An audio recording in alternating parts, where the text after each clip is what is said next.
वित्त मंत्री निर्मला सीतारमण ने कहा है कि भारत विश्व स्तरीय दवाओं का उत्पादन करता है, इसलिए देश को फार्मेसी ऑफ द वर्ल्ड के रूप में जाना जाता है। उन्होंने कहा कि अफ्रीका में जेनरिक दवाओं की कुल मांग का 50% भारत से जाता है।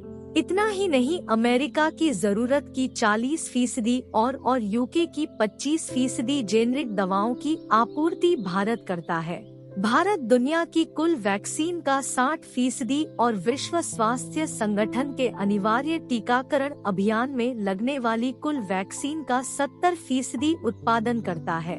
वित्त मंत्री ने ये बातें तमिलनाडु की डॉक्टर MGR मेडिकल यूनिवर्सिटी में कही। यह पहली बार नहीं है जब भारत को दुनिया की फार्मेसी के रूप में संबोधित किया गया है। भारत को पहले भी दवा निर्माण के लिए सर्वोत्तम स्थानों में से एक माना गया है।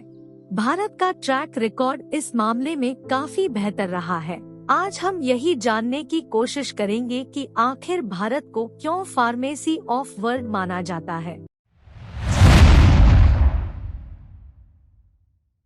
अगर बात बेहद कम दाम में जरूरी दवाओं की हो तो भारत का कोई मुकाबला नजर नहीं आता है। इसका एक सबसे बड़ा उदाहरण कोविड-19 के चरम के समय हमें देखने को मिला, जब पूरी दुनिया वैक्सीन के लिए भारत पर निर्भर नजर आई। आंकड़ों के अनुसार भारत ने इस दौरान 70 देशों को वैक्सीन की करीब 5.84 करोड़ डोज भेजी। भारत कम दाम वाली जेनरिक दवाएं बनाने के लिए जाना जाता है। दरअसल 2005 से पहले भारत के पास दवाओं के बहुत कम ही पेटेंट होते थे, इसलिए हम दूसरे देश में पेटेंट प्राप्त दवाओं का जेनरिक वर्जन भारत में उतारते थे। अमेरिका में लॉन्च होने के कुछ समय बाद ही HIV की दवा ज़िडोवुडी ने और कैंसर से लड़ने में मदद इमैटिनिब को भारतीय बाजार में भी उतार दिया था।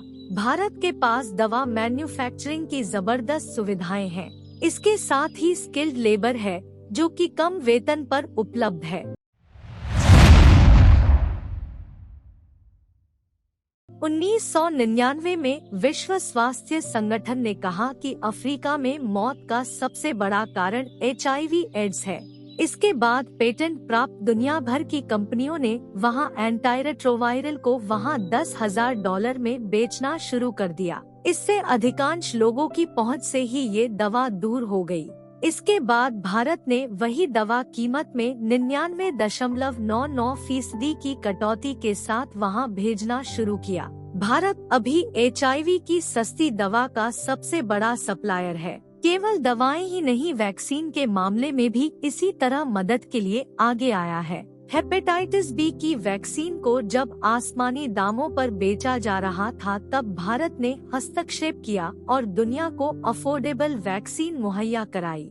ऐसा माना जाता है कि दुनिया भर में 65% बच्चे कम से कम एक ऐसी वैक्सीन लेते हैं जो भारत में बनी है।